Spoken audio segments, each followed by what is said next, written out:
Welcome back to another clay video. Today we are going to create the entire world map from The Legend of Zelda: The Wind Waker.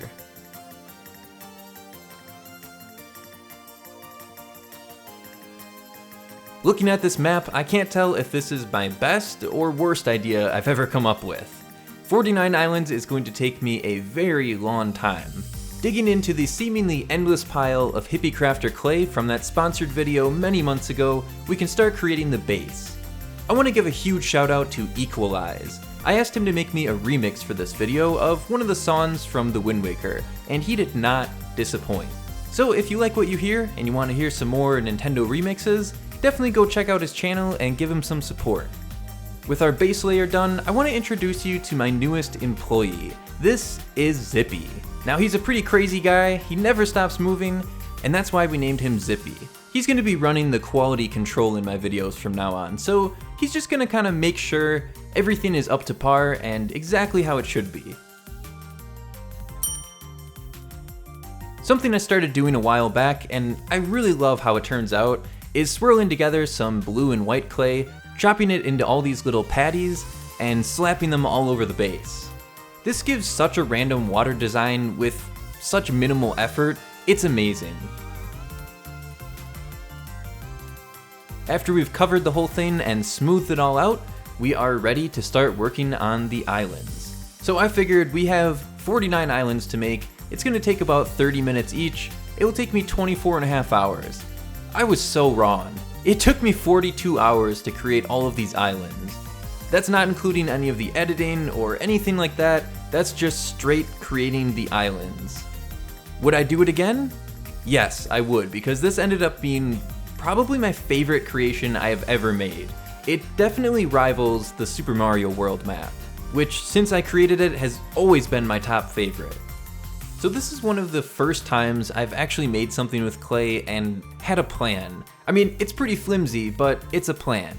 I sorted out all of the islands into sort of categories. For example, these are the reefs. There's the Cyclops Reef, Two-Eyed Reef, Three-Eyed Reef, all the way onward to 6. And since they're basically exactly the same, I decided I would create all of those first, move on to the next category, and eventually we would be left with the single individual islands. But I guess I kind of broke that plan right now because this one isn't in any specific category. This is the Paw Print Island.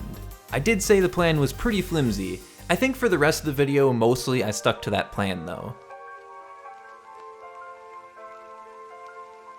Something I learned while creating this is how to make some very easy palm trees, but I also learned how fragile they are. If you just bump them the slightest bit, the top of the palm tree comes off.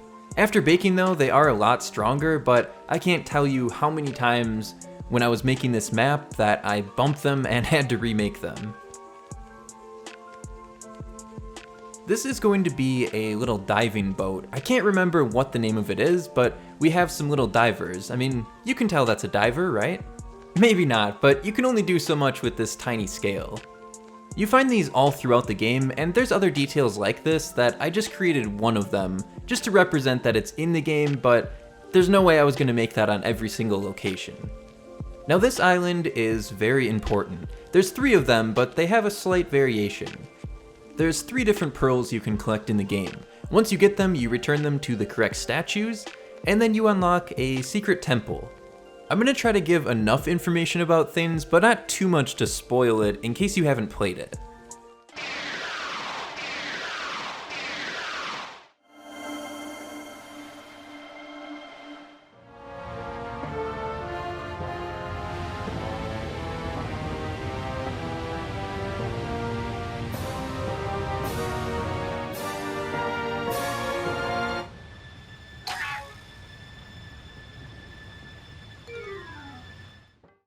This is the Tower of the Gods. This is one of the coolest looking islands, it just has such a nice design to it. And it's honestly not something you would expect to see rising out of the ocean, so I think that makes it kind of a distinct island. There's something I'm kind of embarrassed about. When I made the Super Mario World map, which is my best video on my channel, I honestly had no idea anything about the game. I had only played it for maybe a half an hour before I decided to make the map, and I got corrected like crazy in the comments. But with this map, I felt much better going into it because I've played this game so much. So many things about the game are just engraved into my mind. And I think I want to keep this sort of tradition going. I want to actually play through the games that I create these giant maps from. I'm sure I won't be able to replay through every game, but I want to have a very strong knowledge of the things that I'm creating. I guess maybe it doesn't even matter to you whatsoever. Maybe you like me having no idea what I'm creating, but for me, I think it's nice to know what it is. I think it makes it a lot easier to not get burnt out. If you don't even know what you're making and you're spending 40 hours on it, it's kind of hard to stay interested in it. So those are the fairy islands we were just creating. You go there and you can get some different upgrades and power-ups from the fairies. I made a mistake where I only created 4 of the 5, so we'll go back later and create the 5th one. The name of this island is not very creative. We have the 5-star island. And the interesting thing about these islands is they actually make up different constellations. In the American version, we just have 5-star island, 7-star island, but in some of the other versions, it actually has the names of the constellation as the island name, which I think is pretty cool. Until I read that on the Wikipedia, I would have never known that this made up a constellation. Keeping to the theme of stars, we have a crescent moon island, and finally we have another star island, the 7-pointed star. Now, if you've been around my channel, you know I don't like creating stars, I just completely hate them. But this one luckily isn't a traditional star shape, so it was really easy to create. I've placed all of the boulders, but left one of them open, and that's where the dungeon is. Now we're going to create one of those details that I'm only going to make one of these on the whole map. This is a Korok. If you played Breath of the Wild, there's no way you're not familiar with these creatures. It's honestly so hard to create something like that, so tiny. I could only do one of them throughout the whole map. My worst enemy in all of the Zelda games is Tingle. I just absolutely hate this guy. So right here we have a totem pole with Tingle's ugly face right on top. And I believe this is maybe some type of monster? It was hard to get a good reference picture.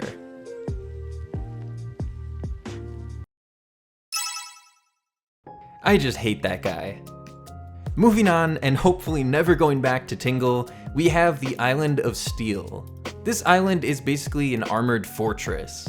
So I broke out the silver clay and started creating some metal patterns. Adding screws into it really helps to sell the metal look.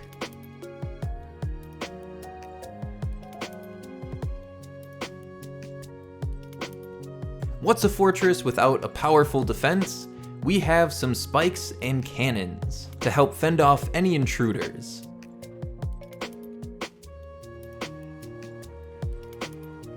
On the top of this island, we have a very ugly stone face, but it's still much more appealing to look at than Tingle. I'd be interested if you could let me know in the comments if you prefer videos like this that are much longer and much more detailed, rather than shorter, more frequent videos. I want to get a good mix of what I like doing and what you like seeing. So let me know in the comments if you like these big videos more. There's that fairy island we were missing earlier. Now we can create Bomb Island. I've noticed with a lot of these islands, they basically just are named whatever the shape of it is.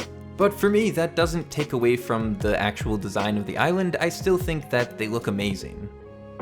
And if anything, that just makes them more creative.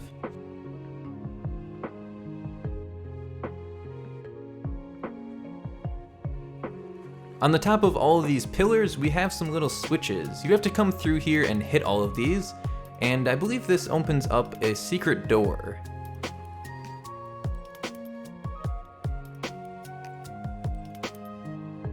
With a lot of the islands, I tried to use different shades of brown and gray, and I think that really helps them to stand out from each other. You might not really be able to tell looking at it, but I think that it's one of those details that really does help. We have some more of these palm trees, and this is another one of those you're only going to see it once details on this map. We have a dried up Great Deku tree.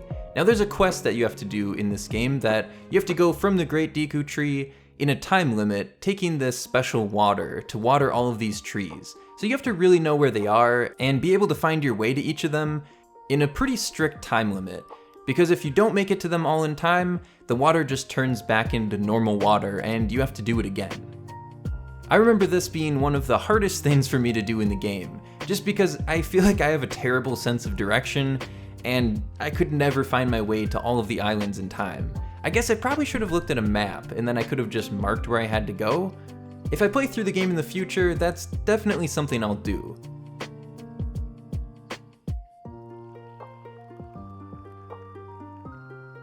Possibly the most recognizable island in the whole map is the Forsaken Fortress, the first sort of dungeon you go to. The best way to describe it would be like a prison, and also this is where Ganon lives. With some of the more detailed islands like this, it's hard to pick out what details do you need and what details can you skip on and it's still gonna look like the Forsaken Fortress, for example.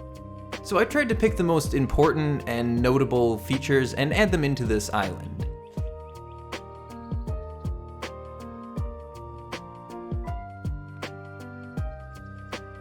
On the top here we have a bird's nest, and then for some reason Ganon's fortress is a big chunk of a boat. Not sure how a boat got on top of this, but that's where Ganon stays. Next up is Fire Mountain, which is exactly what it sounds like. This island is unique because you have to shoot it with an ice arrow to cool it down long enough for you to be able to go inside of it. You only have 5 minutes to explore it, and if you don't make it out in time, you get turned into a burnt nugget. The original idea was to have this fountain on top to make it look like it's shooting out. I ended up changing that and taking it out. It just didn't look very good to me.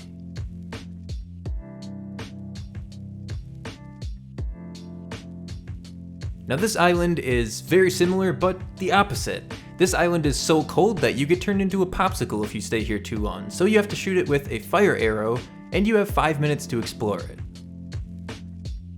In the middle here we have some type of monster face. I feel like it turned out to look a bit like an axolotl. Next up we have the Oasis, or Link's Oasis, depending on which map you look at. For some reason, the different maps I was looking at, some had it labeled Link's, and some were just the Oasis.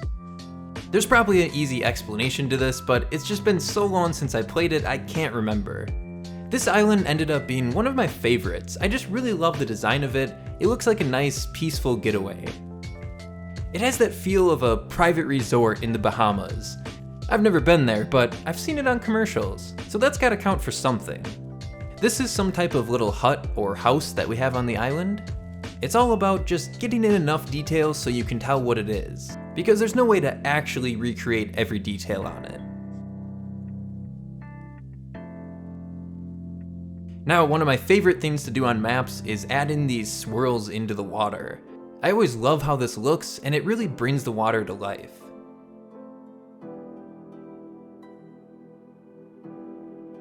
Next, we have Minecraft Island. Not really, but this island is completely made of squares and cubes, so it looks a lot like Minecraft. And over here we have Mini Minecraft Island. I think this was possibly the shortest one I created in this entire map, is the Mother and Child Island. It's just these two little basic islands, and that's it. Next we have the Donut Island. I'm not sure why they didn't make it pink. It must have been some type of mistake. There's a big pillar in the middle, and we just have a few extra little details.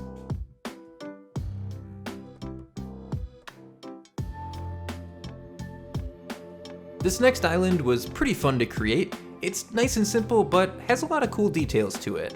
I think it also might be the first island I made that has sand.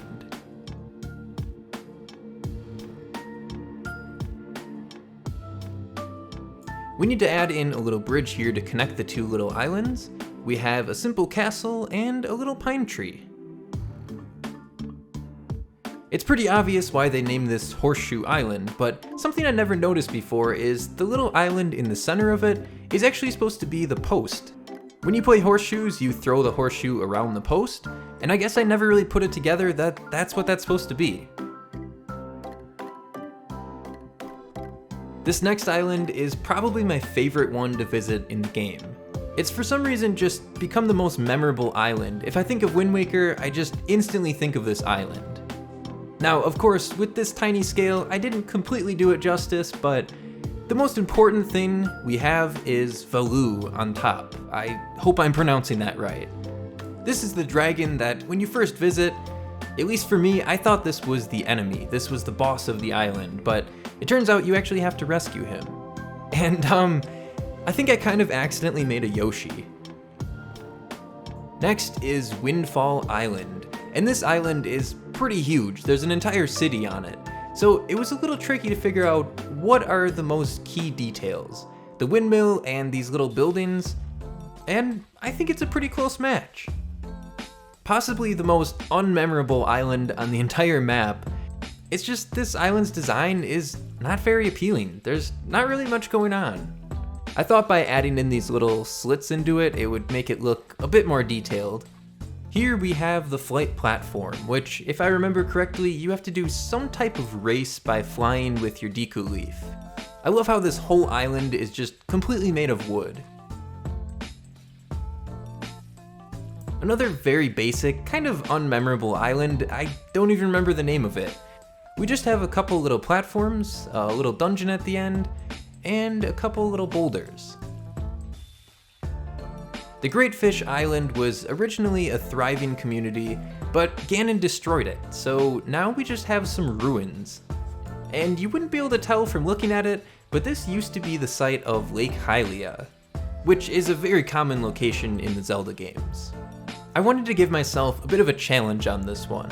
I've been making all of these islands in separate pieces, so for this one I wanted to try to make it out of just one block. Now, I know it looks pretty messy and ugly right now, but after we get some grass on it, it looks pretty cool. I've etched out a little place to put the river and the waterfalls, and we can smooth it out and do that little trick with the white clay to add in the extra details. Sometimes I go a little bit overboard and I have to go back over it with some blue, but that almost just makes it look better. At this point, we're getting pretty far through the map and the finish line is almost there. We have maybe 3 or 4 more islands to go. When I started creating the islands, it was just random all over the place, but once I got near the end, I sort of just cleared up the whole back area of the map and worked my way towards the front. So at the end, I wouldn't really have to worry about bumping the other islands. We have another one of these nasty little rock guys, still more appealing than Tingle.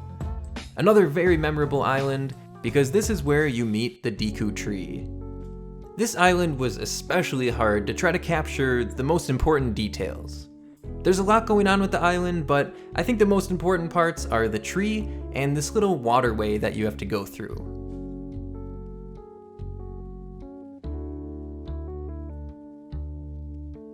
Of course, to make the tree look more like a tree and less like a rock, let's add in some little scratches for some tree bark.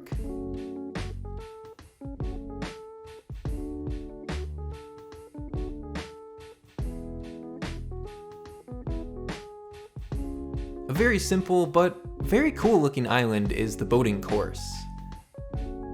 I think what really pulls it together is this banner in the middle.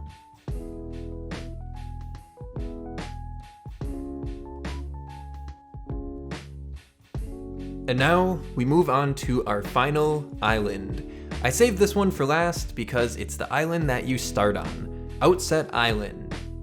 Home to one of the worst heart pieces to collect. Maybe it's just me, but that sword training thing you have to do to get a heart piece is super frustrating. We have some of those little houses like I did on the Oasis. Now let's build the other half of the island. I had to remove a little bit of the bottom of this just so that I have enough room to fit in 2 more houses on this side.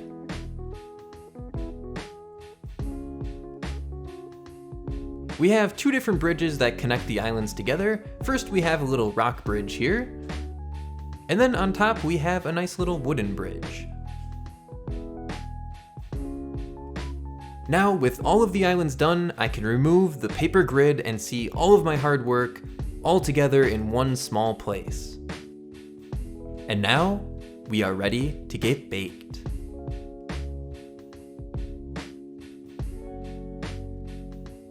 After baking, there's nothing else we have to do, so here it is, the entire sea chart from The Legend of Zelda: The Wind Waker.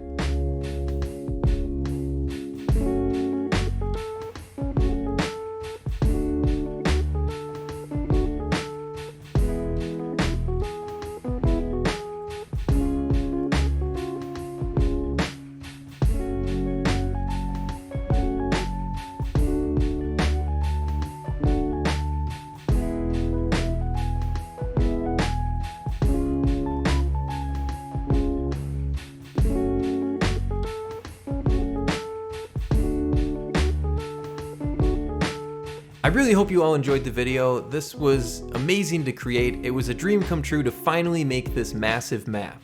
If you want to see some more huge maps like this, let me know some suggestions in the comments.